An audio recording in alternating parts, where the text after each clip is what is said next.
Think about the stories we grew up with. Princess waiting in a tall castle, the prince traveling across kingdoms to rescue her, the magical moment when love finally appears and suddenly everything in life is perfect.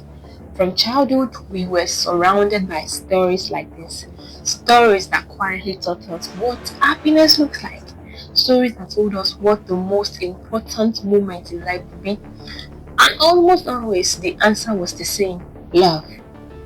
As children, many of us learned very early that one day we would find someone special, someone who would complete our story, someone who would change our lives forever. But something interesting was happening at the same time.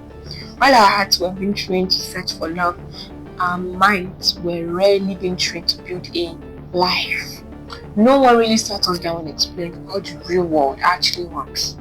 How to develop valuable skills, how to build independence, how to create a life that gives you freedom. Those lessons were strangely absent. And if you pause for a moment and really think about it, a pattern begins to appear. For many people, the first big questions they learn to ask in life are emotional ones. Who do you like? Who will you marry? Who will you fall in love with? But the deeper questions often arrive much later. What kind of person are you becoming? What skills are you building? What kind of life are you capable of creating? By the time many people begin asking these questions, they are already in their 20s, sometimes even later. And that is when a quiet realization begins to appear. Life rewards a very different set of priorities than the ones we were taught to focus on.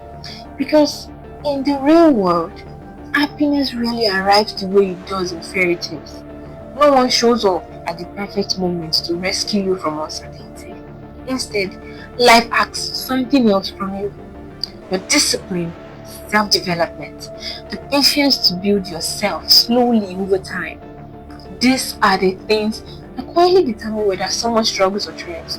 Yet, these are lessons many people only discover after years of confusion, after chasing milestones and never quite deliver the life they expected. If you look around carefully, you may begin to notice something unusual. Many people spend years preparing for relationships, but very few spend those years preparing themselves. They dream about the person they will meet, but really about the person they will become.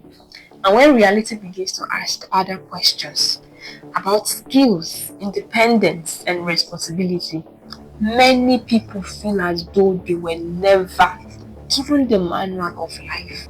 Perhaps the real problem was never love itself. Love is still one of the most important parts of being human. The real problem may simply be timing, because many of us learned how to dream about love long before we learned how to build ourselves. Our hearts were trained early, but our minds were trained much later. And once again, you begin to notice this pattern, you start to see it everywhere. In the stories we grew up with, in the questions society asks young people, in the priorities many of us inherit without ever questioning them, which leads to a deeper question. So here is something worth thinking about. Were we intentionally misled, or was there simply no way for society to teach these lessons earlier? This is the Eden Curriculum.